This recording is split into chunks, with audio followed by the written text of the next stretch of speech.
The world held its breath, a collective gasp echoing across continents as a series of unprecedented global events began to unfold.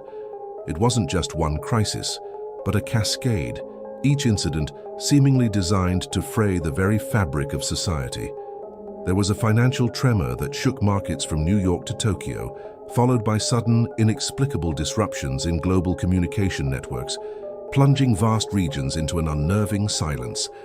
Then came the political upheavals, swift and brutal, tearing through established orders like a wildfire through dry brush.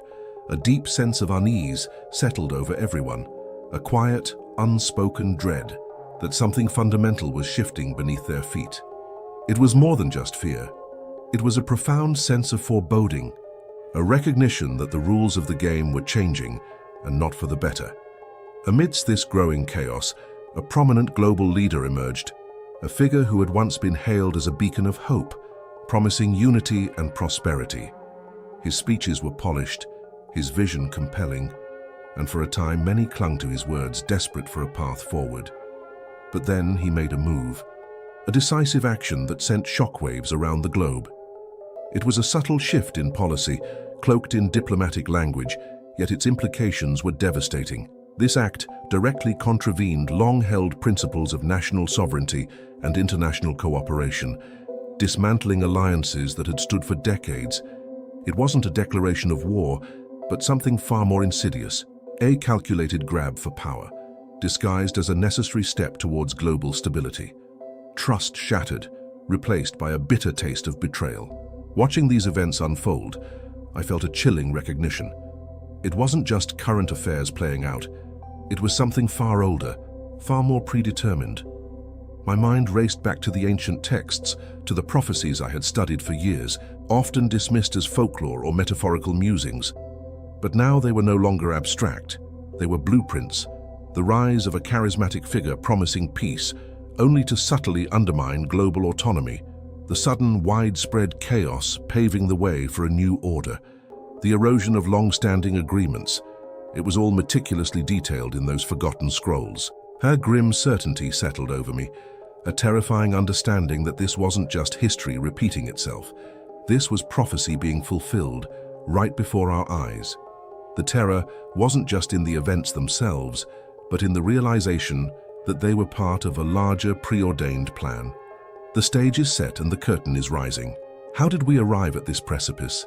How did humanity, with all its advancements and aspirations, find itself standing on the edge of such profound and monumental change?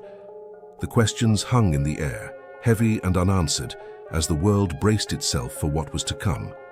This wasn't just a moment in time, it was a turning point, a culmination of forces both seen and unseen. The path to this critical juncture was long and complex, paved with countless choices, both good and ill, shaping the very foundation upon which we now stood. The signs were everywhere, for those willing to see them, whispering of an ancient narrative now coming to life. Before we continue, subscribe to the channel and tell us in the comments where you are watching from. The path to this moment, to this precipice where the world now teetered, was not a sudden descent, but a long, gradual journey spanning millennia.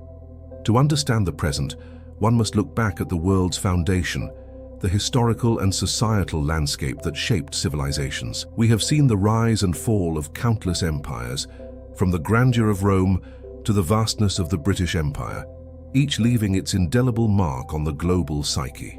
These periods of dominance and decline weren't just about territorial expansion. They were about the ebb and flow of ideologies, the shifting sands of power that constantly redefined who held sway and what principles governed the masses. Each empire, in its ascent, promised an era of stability, a golden age, only to eventually succumb to internal strife, external pressures, or the simple passage of time. Alongside these geopolitical shifts, social norms evolved, sometimes slowly, sometimes in sudden revolutionary bursts. We moved from tribal societies to feudal systems, from monarchies to democracies, each transition marked by profound changes in how people interacted, how justice was administered, and what was considered acceptable behavior. Technology, too, played a crucial, often accelerating role. From the invention of the wheel to the printing press, From steam power to the digital age, each advancement brought humanity closer, fostering an unprecedented interconnectedness of nations. Ideas, goods, and eventually even conflicts could traverse the globe with dizzying speed. This intricate web of relationships, built on trade agreements, cultural exchanges, and shared scientific pursuits, created a fragile sense of global community. Yet beneath this veneer of progress and unity, humanity's inherent vulnerabilities always lurked. We are susceptible to natural disasters, earthquakes, floods, pandemics, that remind us of our smallness in the face of nature's power. But we are also vulnerable to our own creations, our self-inflicted wounds. Economic systems designed for prosperity often lead to vast inequalities, fueling resentment and instability. Political ideologies meant to organize societies can be twisted into tools of oppression. The very technology that connects us can also be used to divide, to spread misinformation, and to sow discord on an unimaginable scale. These vulnerabilities, both natural and man-made, were always present, like fault lines beneath a seemingly stable surface, waiting for the right pressure to trigger a tremor. Throughout history, there has been a persistent, almost universal yearning for peace and unity. Philosophers, prophets, and leaders have all dreamt of a world free from conflict, a global brotherhood where cooperation triumphs over competition. Yet the recurring failures to achieve this on a global scale are equally striking. Every attempt at lasting peace, every international agreement, every effort to bridge divides has eventually met with resistance, suspicion, or outright betrayal. The lessons of history, it seems, are often forgotten, or perhaps simply ignored in the pursuit of immediate self-interest. Interestingly, ancient prophecies have subtly influenced various cultures and historical movements, even if often dismissed as mere myth or superstition. Sometimes, these prophecies sparked movements of hope, inspiring people to strive for a better future, believing in a preordained era of peace. At other times, they fueled fear, leading to persecution or widespread panic, as people sought to interpret unfolding events through a prophetic lens. Whether taken literally or symbolically, these ancient texts often provided a framework, a narrative, through which people tried to make sense of their world, especially during times of great upheaval. They were a quiet undercurrent, shaping perceptions and actions in ways that were not always obvious. These societal foundations, meticulously built on both our strengths and our profound fragilities, unknowingly prepared the world for the events now unfolding. The interconnectedness that promised unity also created a single point of failure. The advancements that brought comfort also fostered a dependence that could be exploited. The yearning for peace, so often frustrated, left humanity susceptible to any figure who could convincingly promise its delivery no matter the cost. The stage wasn't just set by recent events, it was constructed over millennia, brick by brick, choice by choice, creating the perfect conditions for the current global drama to play out. Every empire, every invention, every failed peace treaty, every whispered prophecy contributed to this moment, bringing us to the very edge of profound transformation. The accumulated cracks that now fracture global stability are not new. They are the result of centuries of broken promises and deceptive alliances between nations. This pattern of distrust has slowly but surely eroded the foundation of international cooperation. History is littered with treaties signed in good faith, only to be discarded when political winds shifted, or when a more advantageous opportunity arose. Nations pledged eternal friendship, only to wage war years later over resources or ideological differences. Each betrayal, each broken word, chipped away at the collective trust, making genuine collaboration increasingly difficult. The world learned to operate under a veneer of diplomacy, while beneath suspicion simmered. Beyond overt conflicts, there were countless instances of veiled manipulation and strategic deceptions by powerful entities. These weren't always governments. Sometimes they were powerful corporations, secret societies, or influential individuals pulling strings from the shadows. Their motives were often self-interest, a relentless pursuit of power or wealth, always at the expense of collective well-being. They funded proxy wars, destabilized economies, and spread propaganda, all while maintaining an outward appearance of neutrality or even benevolence. This pattern of hidden agendas and calculated moves created a pervasive cynicism, making it hard for populations to believe in the integrity of their leaders or the sincerity of international bodies. People began to feel like pawns in a much larger, unseen game, their destinies decided by forces they couldn't comprehend. Specific global crises, too, served as stark, yet often ignored warning signs. The massive economic downturns that swept across continents, leaving millions jobless and destitute, were not just cyclical events.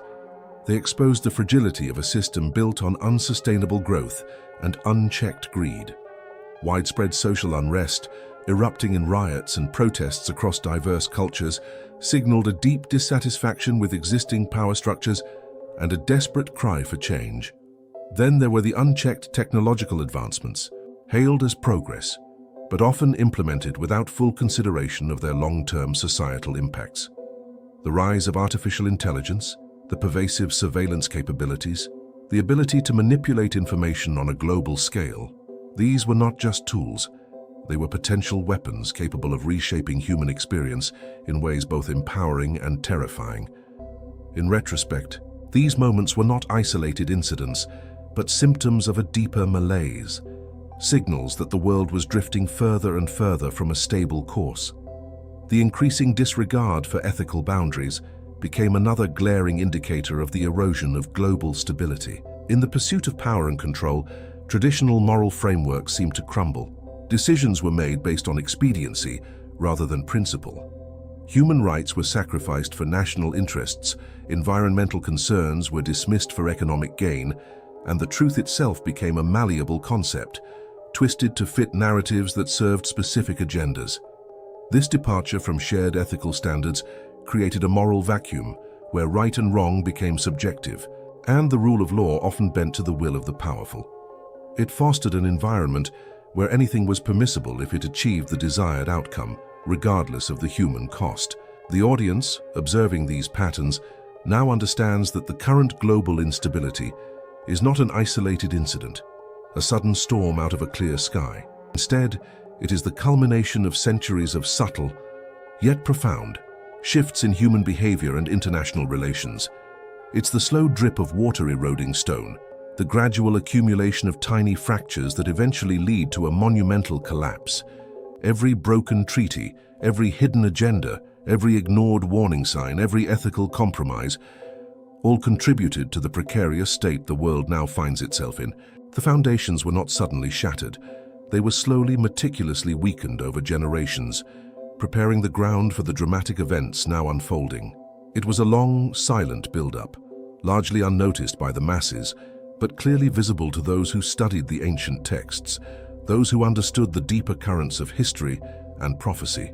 The stage was indeed set, not in a single moment, but through a patient, relentless process of human choices and consequences.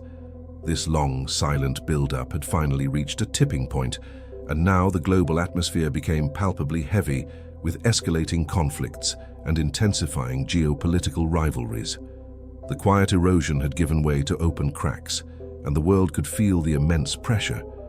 Nations that once maintained a facade of cordiality now spoke with thinly veiled aggression. Every diplomatic meeting became a tense standoff, every international summit a battleground of wills. The language of cooperation was replaced by demands and ultimatums. It was clear that the old ways of subtle maneuvering were over, the gloves were off. Open discussions and debates among world leaders, once characterized by cautious rhetoric, became strained, marked by suspicion and thinly veiled threats. The United Nations, an institution built on the hope of global unity, was increasingly paralyzed, its resolutions ignored, its pleas for peace falling on deaf ears. Leaders openly questioned each other's motives, accusing rivals of deceit and betrayal, often using the very deceptions from the past as ammunition. Trust, already a scarce commodity, vanished almost entirely. Every pronouncement from a world capital was scrutinized not for its content, but for its hidden agenda, its potential to destabilize or provoke. The world was holding its breath, waiting for the next shoe to drop. Social pressures mounted as populations grappled with increasing uncertainty, economic hardship, and a growing sense of helplessness. The instability at the top trickled down, affecting the everyday lives of ordinary people. Prices soared, Jobs disappeared, and the social safety nets that once provided comfort began to fray. People felt the ground shifting beneath them, futures becoming less predictable with each passing day. Fear and anxiety became pervasive emotions. Protests erupted not just against specific policies, but against the entire system, a desperate cry for stability in a world that seemed to be spinning out of control. There was a collective yearning for someone to simply make sense of it all and offer a way forward. It was into this vacuum that a powerful, charismatic figure emerged, or perhaps it was an alliance of figures whose rhetoric promised order and stability. This entity spoke with a voice that cut through the noise, offering solutions to the very problems that plagued humanity. Their messages were clear, concise, and resonated with the desperate masses. They spoke of a new world order, a unified future free from the conflicts and hardships of the past.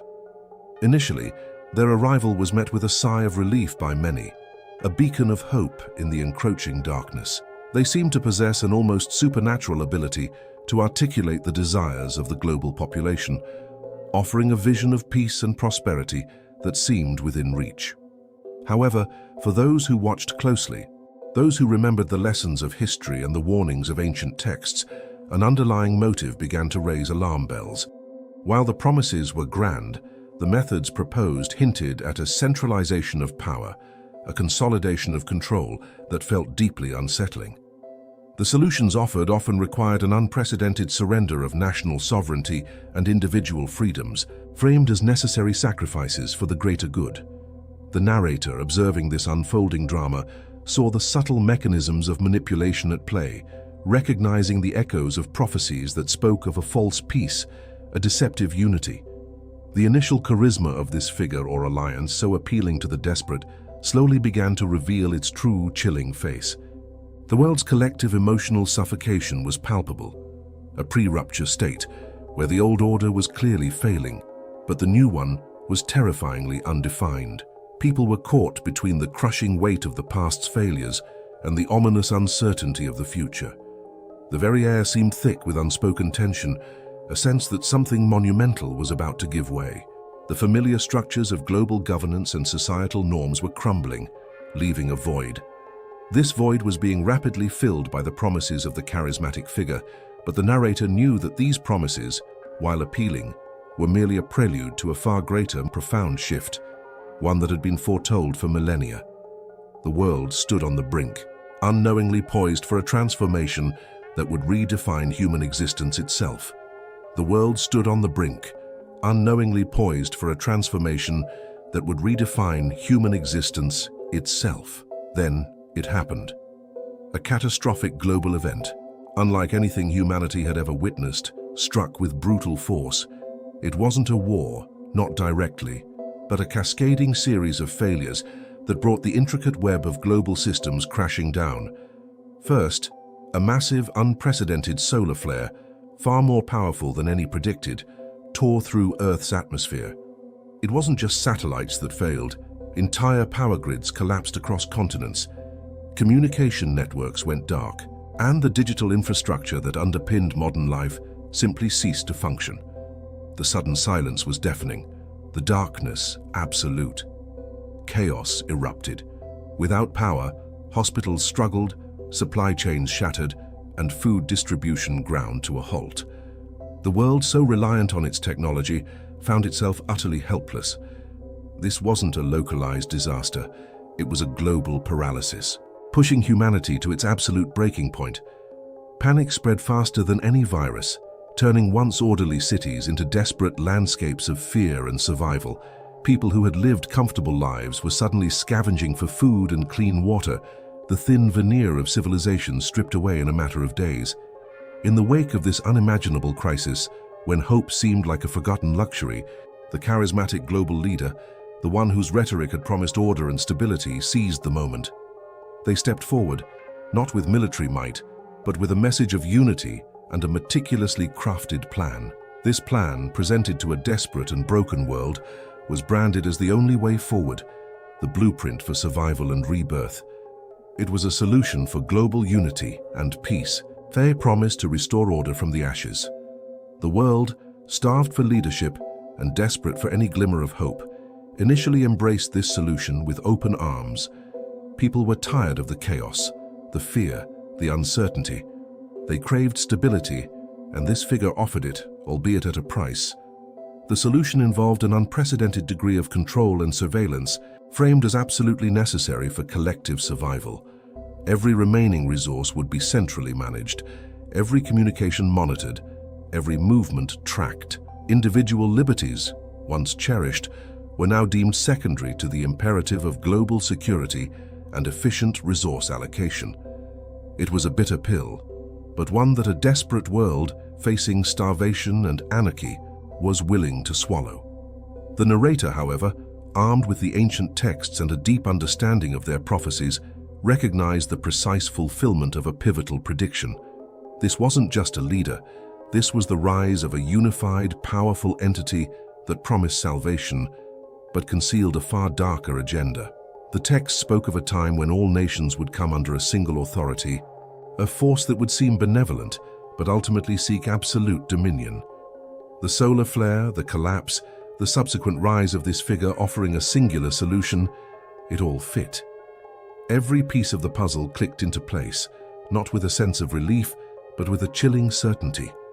This moment shattered the illusion of independent nations. The concept of national sovereignty, once a cornerstone of international law, dissolved almost overnight. Borders became meaningless as the global entity established its governance, its operational centers spanning the globe, its directives absolute. A new era of global governance had begun, confirming the long-feared biblical predictions. The world was no longer a collection of diverse states, but a single, interconnected, and highly controlled system. The promise of peace came with the iron fist of conformity, and beneath the surface of the promised paradise, the narrator saw the shadow of a terrifyingly efficient machine, meticulously designed to control every aspect of human life. The ancient warnings were no longer just stories, they were the unfolding reality, playing out before a world too desperate to see the chains being forged around them. The initial global reaction to this new order was a strange mix of relief and a deep, unsettling unease. For many, the return of any semblance of stability, the promise of food and security was enough. They willingly embraced the new leadership, eager to put the chaos behind them. The propaganda machine of the unified entity worked overtime, broadcasting messages of hope, unity, and a brighter future under its benevolent guidance. People yearned for normalcy, and this new system, however restrictive, offered a path back from the brink of anarchy. They saw it as the only viable option, a necessary evolution for humanity's survival. However, beneath this surface of collective acceptance, a profound fear and spiritual turmoil began to simmer for others. They felt the invisible chains tightening, the erosion of personal freedoms under the guise of global security. These were the ones who remembered a time before the collapse, a time when individual choice and national identity held meaning. They saw the new world not as salvation, but as a gilded cage. Diverse groups began to emerge across the globe, each reacting to the new reality in their own way. Some became fervent supporters, almost evangelists for the new system, convinced that this was humanity's destiny, a necessary step towards a utopian future. They saw the global leader as a savior, a visionary who had pulled mankind back from the abyss. On the other side, silent, wary, and increasingly organized, were the resistance movements. These were individuals and small communities who refused to surrender their autonomy, their beliefs, or their sense of self. They were often driven by faith, by a deep-seated conviction that the new order was fundamentally wrong, a betrayal of human spirit and divine law. They communicated in whispers, through old, forgotten technologies or by word of mouth, forming networks in the shadows. Their numbers were small compared to the masses who had accepted the new reality, but their resolve was fierce. They clung to the ancient texts, finding in them not just warnings, but also promises of ultimate liberation. A significant portion of the world's population, however, simply retreated. They sank into despair, a numbing denial of the monumental changes that had swept over them. They were neither fervent supporters nor active resistors, but rather ghosts in their own lives, overwhelmed by the psychological impact of losing everything they once knew. They navigated the new system with quiet resignation, their spirits broken, their hope extinguished. Cultural dynamics played a crucial role in these varied responses. Some societies, historically accustomed to centralized authority or collective living, adapted more readily to the unified entity's directives. They found comfort in the order, even if it came at the cost of traditional freedoms. Others, with long histories of valuing individualism and self-determination, found themselves in direct conflict with the new mandates, their cultural identities clashing violently with the imposed global uniformity. These societies often became hotbeds of quiet dissent, their traditions and languages becoming acts of subtle rebellion. The psychological impact on individuals was profound.